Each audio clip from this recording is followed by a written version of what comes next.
नमस्कार दोस्तों, मैं जयनाथ झा स्टडी विद जय 91 से आप लोगों का स्वागत करता हूं। दोस्तों, मैं एक टॉपिक लेके आया हूं आज, सार्क क्या है।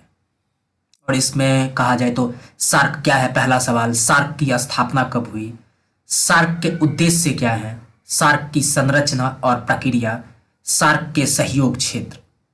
तो सार्क क्या है अगर बात करें तो देखिए, सार्क का अंग्रेजी नाम अगर कहा जाए तो south Asian association for regional cooperation है।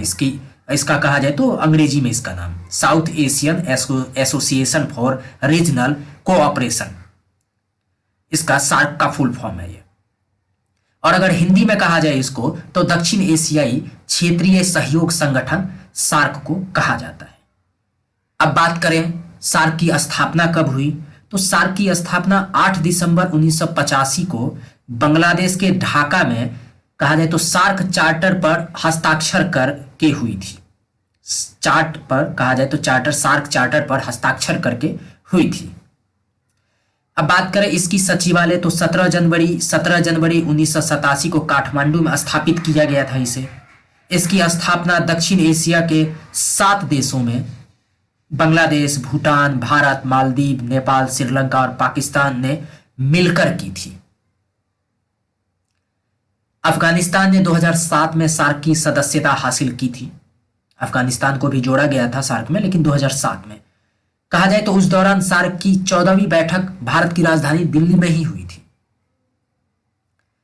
अब अगर बात करें तो सार्क के उद्देश्य की, तो सार्क के उद्देश्य की अगर बात करते हैं तो सार्क का हमेशा से ही एक लक्ष्य रहा है कि वह दक्षिण एशिया के सभी क्षेत्रों में सामाजिक प्रगति, आर्थिक और सांस्कृतिक विकास को बढ़ावा दे।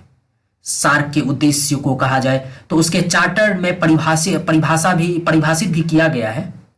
पहला कह सकते हैं इसका सबसे मुख्य उद्देश्य है दक्षिण एशिया के लोगों के कल्याण को बढ़ावा देना, उनके जीवन की गुणवत्ता में सुधार लाना। दूसरा यह है कि दक्षिण देशों के बीच आत्मनिर्भर को बढ़ावा देना और खुद को मजबूत बनाना।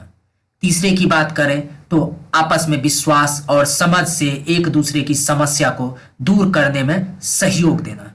चौथे की बात करें, चौथे पॉइंट की, तो सभी व्यक्तियों को सम्मानपूर्वक जीने और अपनी क्षमता का एहसास करवाना और आर्थिक, सामाजिक, सांस्कृतिक क्षेत्रों में अवसर प्रदान कर विकास की ओर कदम बढ़ाना। पांचवें की बात करें तो अन्य विकासशील देशों के साथ मिलकर सहयोग को और मजबूत बनाना सार्क का उद्देश्य है।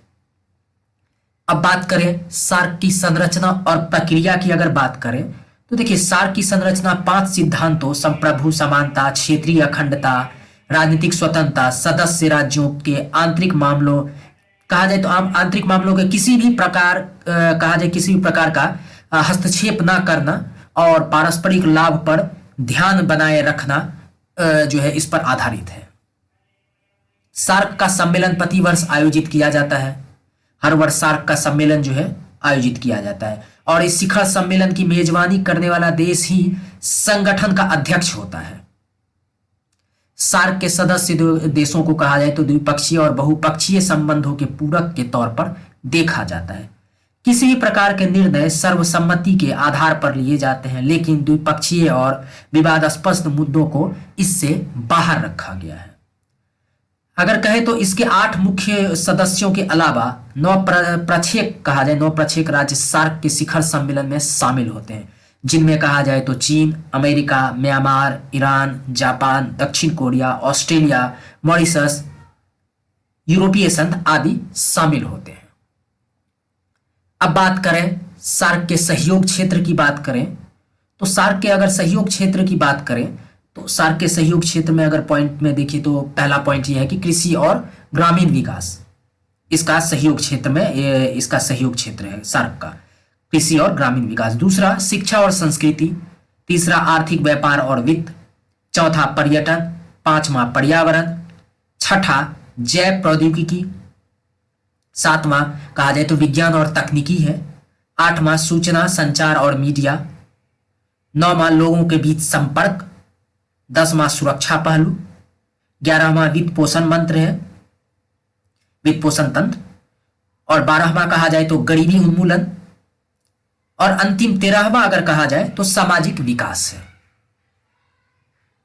तो दोस्तों आप लोगों को मैंने बता दिया कि सार्क क्या है, इसकी स्थापना कब हुई थी, कहाँ हुई थी, ये सब मैंने बताया आप लोगों को। दोस्तों आशा करता हूं कि आप लोगों को यह वीडियो पसंद आ रहा है। अगर पसंद आ रहा है तो प्लीज लाइक, शेयर और सब्सक्राइब करें और मुझे बताएं कि और कौन से टॉपिक पे मैं वीडियो बनाऊं। आप लोग कमेंट सेक्शन में बताएं किस टॉपिक पे वीडियो बनाऊं। जिस टॉपिक पे आप लोग कहेंगे उस टॉपिक पे भी मैं वीडियो बनाऊंगा। दोस्तों प्लीज मेरे चैनल को लाइक, शेयर और सब्सक्राइब करें। धन्यवाद दोस्तों।